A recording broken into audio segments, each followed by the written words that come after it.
ঈদুল আজহার কোরবানি কোরবানি করে ধনী, ঈদুল আজহার কোরবানি কোরবানি করে ধনী। বলুন সুবহানাল্লাহ।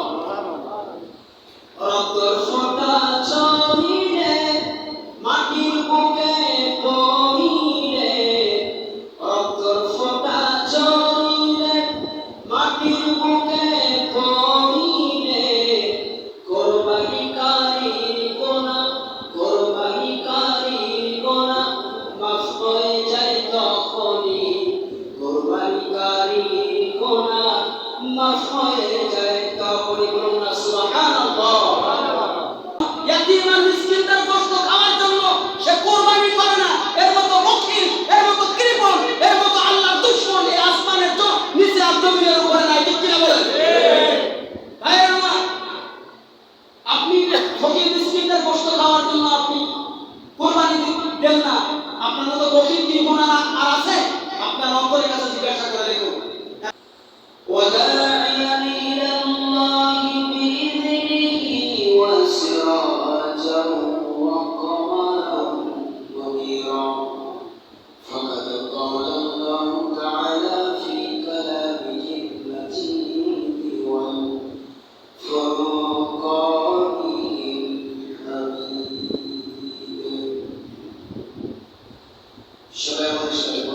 أعوذ بالله من الشيطان الرجيم. بسم الله الرحمن الرحيم.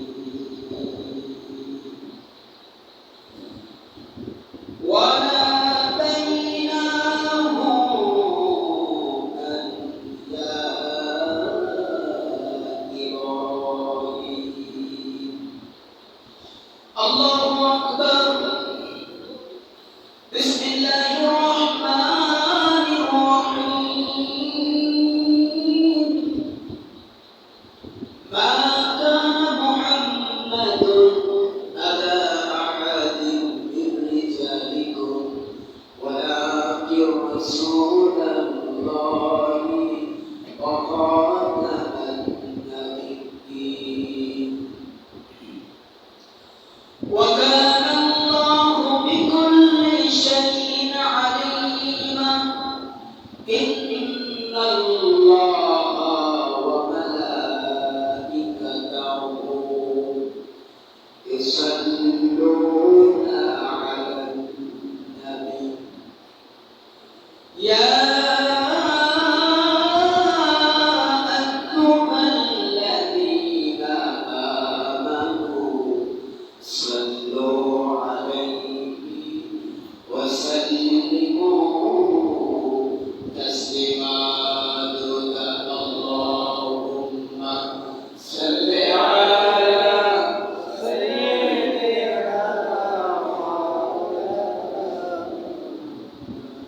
وعلى آل سيدنا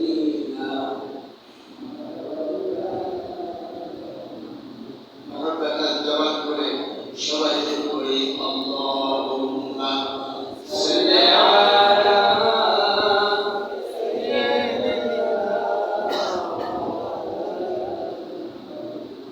وعلى آل سيدنا مولانا সিজদায় পড়ে কাঁদেন নবীজি। উম্মতি বলে যারে যার, মাফ করে দাও মাবুদ আল্লাহ, উম্মত আমার গুনাহগার। আল্লাহুম্মা সাল্লি আলা সাইয়্যিদিনা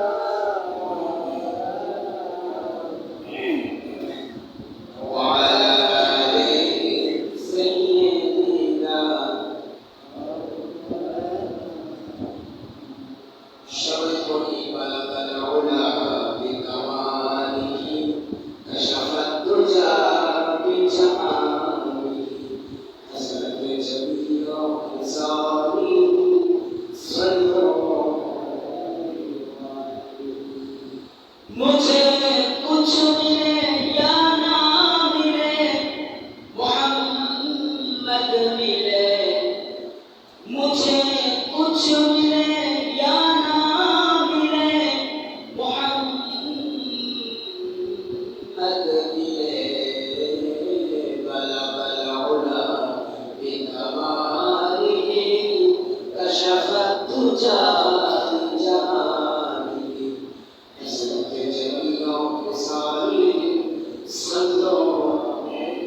সকল নবীদের মাথার তাজ, ইমামুল আম্বিয়া, হায়াতুন নবী, জিন্দা নবী, নূর নবী মুহাম্মদ মুস্তাফা সাল্লাল্লাহু আলাইহি ওয়াসাল্লামের পবিত্র রওজায়ে তাহহারে আমাদের দুরূদ ও সালাম আল্লাহর অসংখ্য অগণিত রহমতের ফেরেশতারা পৌঁছে দিক, বলুন আল্লাহুম্মা আমিন। আমিন। আজকে যে বিষয়টি নিয়ে আলোচনা করব সংক্ষিপ্ত সময়ে, সেটি হলো কোরবানি ফজিলত। কোরবানি ফজিলত নিয়ে কিছু কথা বলবো সংক্ষিপ্ত সময়ে। কোরআন ও হাদিস দিয়ে আল্লাহ সুবহানাহু ওয়া তাআলা আমাদের কোরআন ও হাদিসের সঠিক কথাগুলো বলার তৌফিক দান করুন এবং আমরা এখানে যারা আছি সকলকে সে অনুযায়ী আমল করার তৌফিক দান করুন, বলুন আল্লাহুম্মা আমিন। আলহামদুলিল্লাহ, সম্মানিত ভাইরা, আমরা সকলে অবগত আছি যে বর্তমান মাস হলো পবিত্র জিলহজ মাস। আর আজকে জিলহজ মাসের 2 তারিখ, আর সামনে মাত্র 7 থেকে 8 দিন সময় আছে কোরবানি। এই জন্য আমাদেরকে এখন থেকে প্রস্তুতি গ্রহণ করতে হবে এবং কোরবানি সম্পর্কে যে সমস্ত মাসালাগুলো জানি আমরা, আলোচনাগুলো জানি না অথবা শুনছি মনে নাই, এগুলো আমরা আমাদেরকে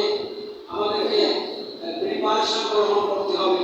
আমাদের সকলকে সে অনুযায়ী স্টাডি করতে হবে, জানতে হবে, বুঝতে হবে, সে অনুযায়ী আমল করতে হবে।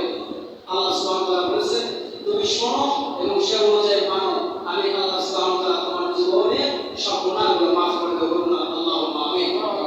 ভাইরা আমার, সামনে ঈদুল আযহা। এই ঈদুল আযহার পবিত্র জিলহজ মাসের সবচেয়ে শ্রেষ্ঠতম ইবাদত উম্মতি মুহাম্মাদের জন্য, সেটি হলো পবিত্র জিলহজ মাসে ঈদুল আযহার দিনে সবচেয়ে গুরুত্বপূর্ণ। আর ঈদুল আযহার দিনে একজন মুসলমানের জন্য সবচেয়ে গুরুত্বপূর্ণ আমলের দিন হলো কোরবানি করা, বলুন সুবহানাল্লাহ। এই কোরবানি কারা করবে? এই কোরবানি করবে যারা ধনী, যারা বড়লোক, যারা বিত্তবান, তারা হচ্ছে কোরবানি করবে, ঠিক কিনা বলেন? এই জন্য কবি বলেছেন, ঈদুল আযহার কোরবানি কোরবানি করে ধনী, ঈদুল আযহার কোরবানি কোরবানি করে ধনী, ঈদুল আযহার কোরবানি কোরবানি করে ধনী, ঈদুল আযহার কোরবানি কোরবানি করে ধনী, বলুন সুবহানাল্লাহ। রক্তর ফোঁটা ছড়িয়ে মাটির বুকে পড়িলে, রক্তর ফোঁটা ছড়িয়ে মাটির বুকে পড়িলে, কোরবানিকারীর গোনাহ মাফ হয়ে যায় তখনই, কোরবানিকারীর গোনাহ মাফ হয়ে যায় তখনই, বলুন না সুবহানাল্লাহ। এই কথাটি আমি তো কানে কানে বললাম, এই কথাটি আমাদের প্রিয় নবী মুহাম্মদ আরবি মুহাম্মদ সাল্লাল্লাহু আলাইহি ওয়াসাল্লাম এখান থেকে প্রায় 1450 বছর পূর্বে উম্মতি মুহাম্মাদীদের জন্য মেসেজ করেছেন। সুবহানাল্লাহ বলবেন না? সম্মানিত ভাইরা আমার, আল্লাহর হাবিব বলেছেন, তোমার গৃহীত পশু যখন তুমি কোরবানি করবে, ওই কোরবানিকৃত পশু যখন তুমি জবাই করবে, জবাই করার সাথে সাথে যে রক্ত পড়বে, ওই রক্ত হালাল পশুর রক্ত যখন মাটিতে পড়বে, মাটিতে পড়ার আগে তোমার জীবনের সব গুনাহগুলো মিটিয়ে দিলেন যিনি কে? আল্লাহ সুবহানাহু ওয়া তাআলা বলেছেন, বুখারীর হাদিস নাম্বার হচ্ছে 1410 নম্বর হাদিস। হাদিসের মান সর্বসম্মতিক্রমে সমস্ত উলামায়ে কেরামের একমত। এই হাদিসটা হচ্ছে হাযা সহিহুন, বলুন সুবহানাল্লাহ।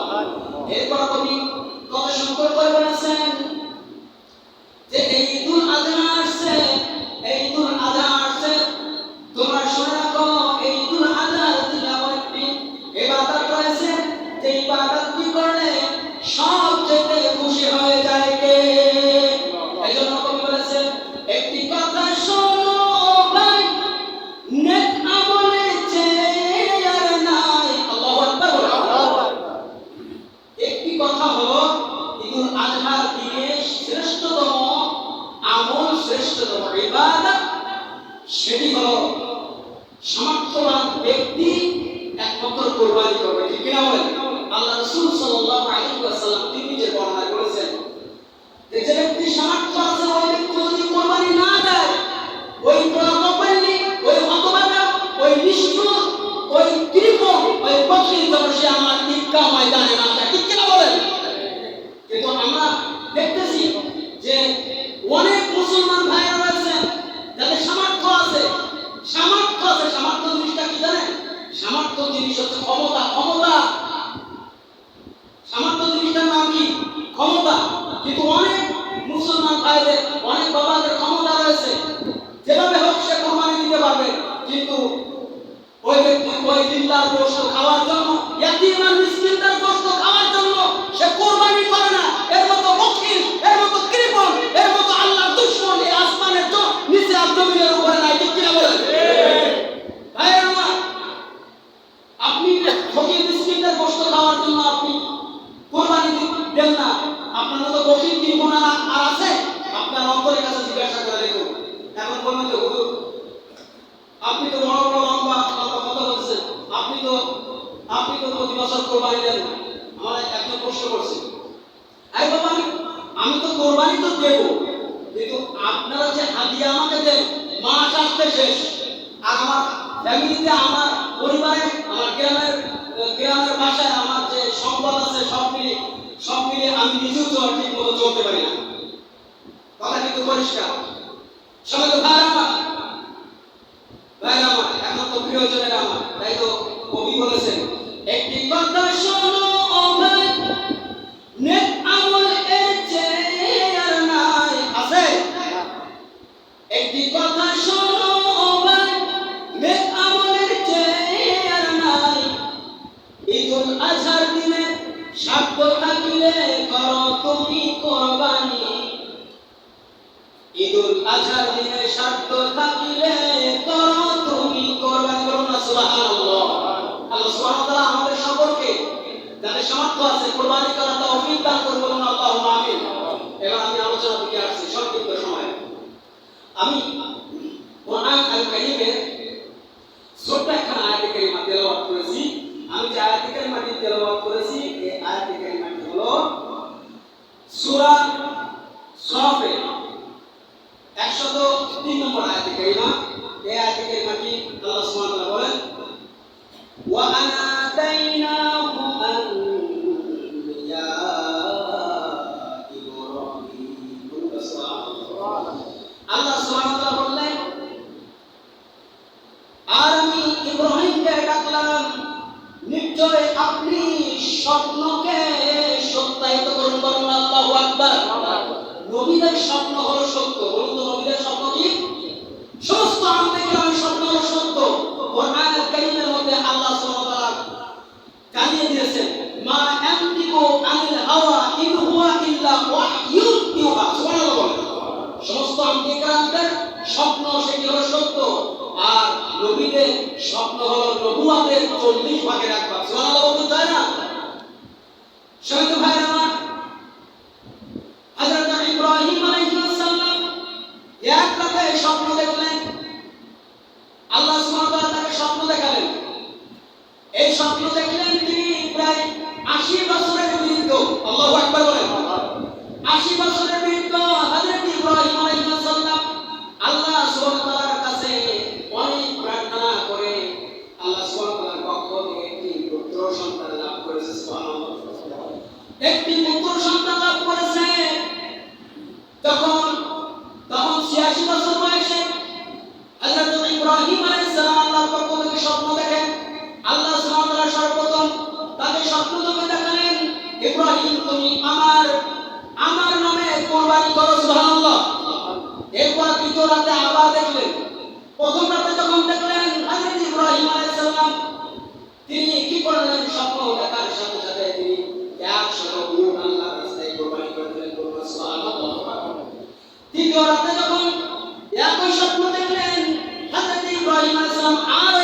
উট জবাই করলেন। আল্লাহু আকবার।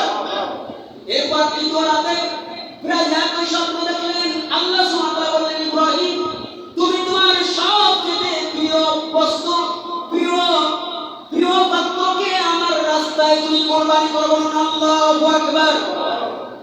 তখন হযরত ইব্রাহিম আলাইহিস সালামের আর বুঝতে বাকি রইল না, আমার সবচেয়ে প্রিয় বস্তু হলো, প্রিয় পাত্র হলো আমার পরিচার টুকরা সন্তান হযরত ইসমাঈল। বলুন না সুবহানাল্লাহ। সবাই তো ভাইরা আমার, তখন ইব্রাহিম আলাইহিস সালাম কি করলেন? তিনি তার স্বপ্নকে বাস্তবায়ন করার জন্য তার স্ত্রীর সাথে পরামর্শ করলেন। স্ত্রীর সাথে পরামর্শ করার পরে স্ত্রীকে বললেন, আল্লাহ সুবহানাহু ওয়া তাআলা আমাকে বারবার একদিন নয় দীর্ঘ 3 দিন আমাকে স্বপ্ন দেখিয়েছে। স্বপ্ন দেখানোর পরে আল্লাহ সুবহানাহু ওয়া তাআলা বলি হুকুম করেছেন আমার সবচেয়ে প্রিয় বস্তু, প্রিয় পাত্র আমার সন্তানকে আল্লাহর রাস্তায় জবাই করা।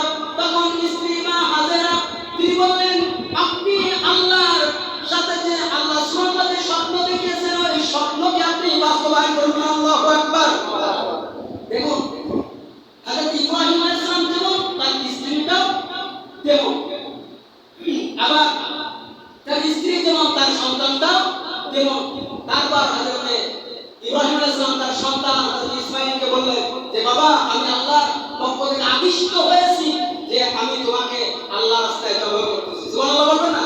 বলার সাথে সাথে হযরত ইসমাঈল আলাইহিস সালাম আল্লাহ ভীরু তাকওয়াবান তিনি বললেন আপনি আল্লাহর পক্ষ থেকে যে স্বপ্ন দেখেছেন ওই স্বপ্নটাকে আপনি বাস্তবায়ন করুন। সুবহানাল্লাহ। এরপর হযরত ইব্রাহিম আলাইহিস সালাম স্ত্রীর সাথে পরামর্শ করে প্রতিমধ্যে চলে গেলেন একটি নির্জন জায়গায়। একটি নির্জন জায়গায় গেলেন, কিন্তু প্রতিমধ্যে যাওয়ার পথে প্রত্যেকটা ভালো কাজের পিছনে শয়তান বাধা আছে না নাই? বলুন না শয়তান বাধা আছে না নাই? আল্লাহ সুবহানাহু ওয়া তাআলা বলেছেন যে উদখুলু ফিস সিলমি, তোমরা ইসলামের মধ্যে পরিপূর্ণভাবে যখন তুমি প্রবেশ করবে ওয়ালা তাত্তাবিউ খুতুওয়াতিশ শাইতান, তখন শয়তান তোমাদেরকে বাধা প্রদান করবে। ঠিক কিনা বলেন? শয়তান বাধা প্রদান করবে। তখন ইব্রাহিম আলাইহিস সালাম তার সন্তানকে নিয়ে মরুভূমি ময়দানে, মিনার ময়দানে যাচ্ছেন, শয়তান বারবার বাধা দিচ্ছে। আল্লাহু আকবার বলেন। সেই শয়তানকে উপেক্ষা করে হযরত ইব্রাহিম আলাইহিস সালাম যখন তার সন্তানকে জবাই করবে, সন্তান বললেন আব্বা আপনি, তাফসীরের মধ্যে আসছে আব্বা আপনি আমার চোখ এবং হাত এবং পা দুটো বেঁধে দেন যাতে আপনার জবাই করতে যেন কষ্ট না হয়। আল্লাহু আকবার বলেন। শুনুন ভাই, এমন ভাবে যখন বেঁধে ফেলার পরে হযরত ইব্রাহিম আলাইহিস সালাম তার কণ্ঠনালীতে যখন ছুরি চালায়, তাফসীরের মধ্যে আছে ছুরি বারবার চালায় এবং আল্লাহ সুবহানাহু ওয়া তাআলার পক্ষ থেকে হুকুম হয়েছে ছুরির উপরে হুকুম হয়ে গেছে ছুরি তুমি দুনিয়ার সবকিছু কাটতে পারবে, কিন্তু ইসমাঈলের গলার একটি পশমও কাটতে পারবে না। আল্লাহু আকবার।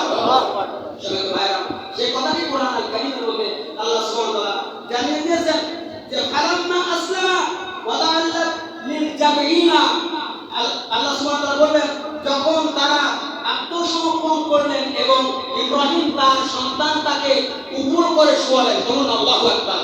আল্লাহ সুবহানাহু ওয়া তাআলা তার এই তাকওয়া দেখে আল্লাহ সুবহানাহু ওয়া তাআলা হযরত ইব্রাহিম আলাইহিস সালামের পরীক্ষাকে আল্লাহ সুবহানাহু ওয়া তাআলা কবুল করে নিলেন। বলুন আল্লাহু আকবার।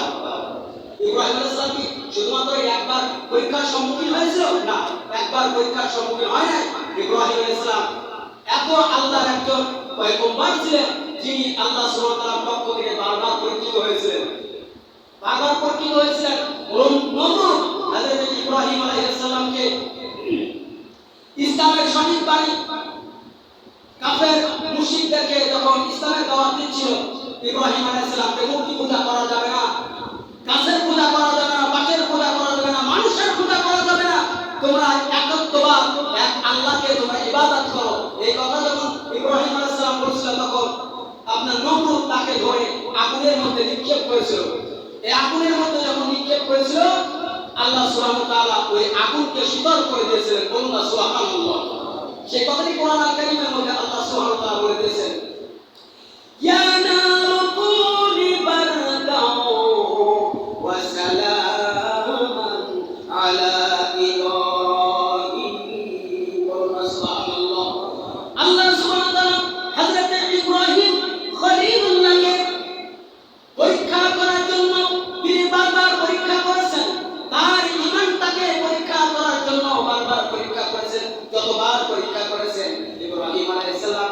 উত্তীর্ণ হয়েছে ইব্রাহিম আলাইহিস সালাম আল্লাহর ভয়ে আল্লাহকে রাজি খুশি করার জন্য তিনি উত্তীর্ণ হয়েছেন। বলুন সুবহানাল্লাহ। যখন নমরুদ ইব্রাহিম আলাইহিস সালামকে আগুনের মধ্যে নিক্ষেপ করল, তখন ইব্রাহিম আলাইহিস সালামের ভরসা ছিল, তাকওয়া ছিল, তাওয়াক্কুল ছিল যে যিনি আমাকে সৃষ্টি করেছেন সেই আল্লাহ আমাকে ওই আগুন থেকে হেফাজত করতে পারবেন। বলুন না সুবহানাল্লাহ। কিন্তু আমাদের তাকওয়া কি? আমাদের ভরসা কি?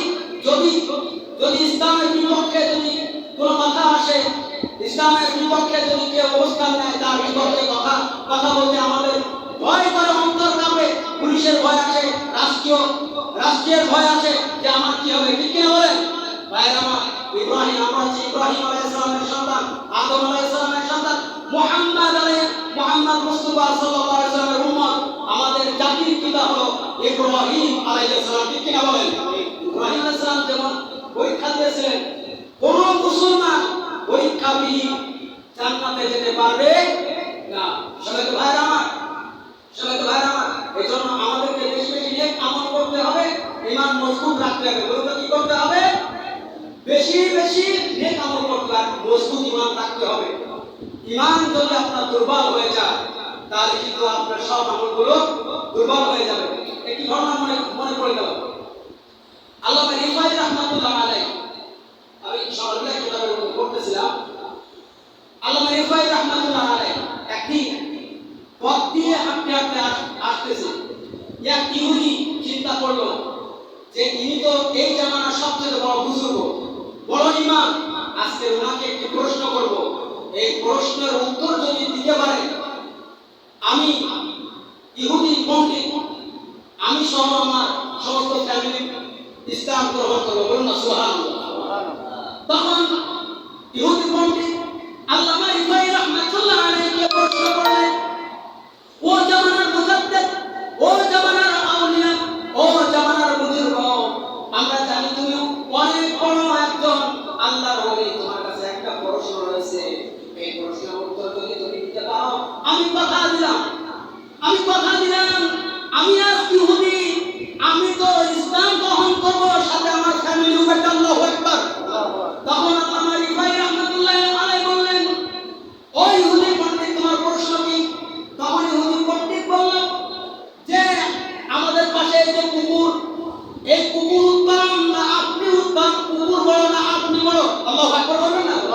তখন আল্লামা রিফাই রাহমাতুল্লাহ আলাইহি বললেন, ও ইহুদি পণ্ডিত, তুমি শুনে রাখো, যদি আমার মজবুত ঈমান থাকে আর নেক আমল যদি থাকে তাহলে আমি কুকুর থেকে উত্তম, আর যদি আমার ঈমান না থাকে, আমল না থাকে, তাহলে আমি কুকুরের চাইতে আরো নিকৃষ্ট। বলুন আল্লাহু আকবার।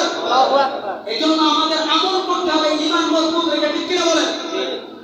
সবাই তো ভাই আমার। আর এই জিলহজ মাসের শ্রেষ্ঠতম আমল, শ্রেষ্ঠতম ইবাদত, শ্রেষ্ঠতম আমলের নাম হলো কুরবানি। ঠিক কিনা বলেন? এজন্য আমাদের যাদের সামর্থ্য আছে আমরা কুরবানি করব। বলুন না ইনশাআল্লাহ। কুরবানির অনেক মাসালা রয়েছে, কুরবানির আলোচনা করলে দীর্ঘায়িত আলোচনা করা যাবে। সম্মানিত ভাইরা আমার, এজন্য এই সামনে কুরবানি আসতেছে, জিলহজ মাস পড়ে গেছে। আমরা এখন থেকে যে সমস্ত আমলগুলো বেশি বেশি করব সেগুলো হচ্ছে 5 ওয়াক্ত নামাজ কন্টিনিউ আদায় করব। বলুন ইনশাআল্লাহ। আদায় বলুন ইনশাআল্লাহ। এরপর ওয়াজিব যে ইবাদতগুলো রয়েছে, ফরজ ইবাদত, এরপর ওয়াজিবের প্রতি গুরুত্ব দেব, সুন্নাতের প্রতি গুরুত্ব দেব, এরপর কিসের প্রতি গুরুত্ব দেব? নফলের প্রতি গুরুত্ব দেব, এরপর মুস্তাহাব, মুস্তাহাসান, এই আমলগুলোর উপরে বেশি বেশি গুরুত্ব দেব। বলুন না আল্লাহুম্মা আমিন। আল্লাহ সুবহানাহু ওয়া তাআলা আমাদের এই সংক্ষিপ্ত সময়ে যে কথাগুলো বললাম, আল্লাহ সুবহানাহু ওয়া তাআলা আমাদের সকলকে কবুল করুন। বলুন আল্লাহুম্মা আমিন। মনে রাখবেন, আমি আবার বলছি, মনে রাখবেন, কুরবানি করা নফল ইবাদত নয়, কুরবানি করা নফল ইবাদত নয়।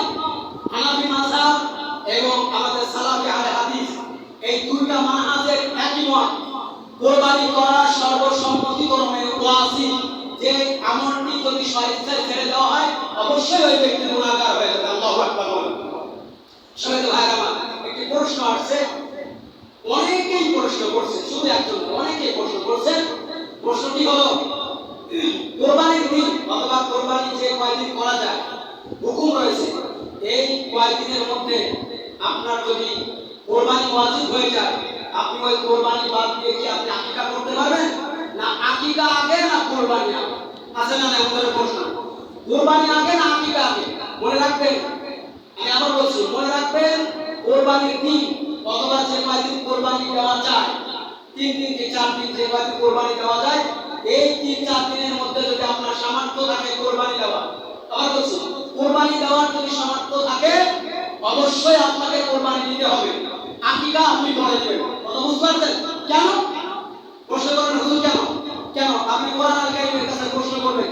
কোরআন আল কারীমের মধ্যে আল্লাহ সুবহানাহু ওয়া তাআলা বলে দিয়েছেন, ফাসাল্লি লিরাব্বিকা ওয়ানহার। হাবিব, আপনি আপনার উম্মতদেরকে জানিয়ে দিন যে তারা যেন নামাজ আদায় করে এবং কোরবানি করে। হুকুম করেছেন, এই হুকুম পালন করা প্রত্যেকটা মুসলমানের জন্য, সামর্থ্যবান মুসলমানের জন্য ওয়াজিব। বলুন আল্লাহু আকবার। এজন্য ওই 3-4 দিনের মধ্যে আপনার যদি সামর্থ্য থাকে, আপনি প্রয়োজনে আকিকা আপনার অবশ্যই করতে হবে। আকিকা করা সুন্নাত, আকিকা করা সুন্নাত। আপনি অন্য সময় আকিকাটা করে নেবেন, কিন্তু ওই সময়ের মধ্যে যদি আপনার সামর্থ্য হয়ে যায় যে আপনি আকিকাও করতে পারবেন, আপনি আকিকাটাও করে নেবেন। মনে করেন, আমি একটু এক্সাম্পল দিচ্ছি। মনে করেন যে আপনার একটি ছেলে আছে, ছেলে সন্তান আছে। এখন ছেলে সন্তানের আকিকা করার জন্য ছাগল লাগে কয়টা? সবাই বলুন কয়টা? 2টা ছাগল লাগে। আর মেয়ের জন্য কয়টা? একটা।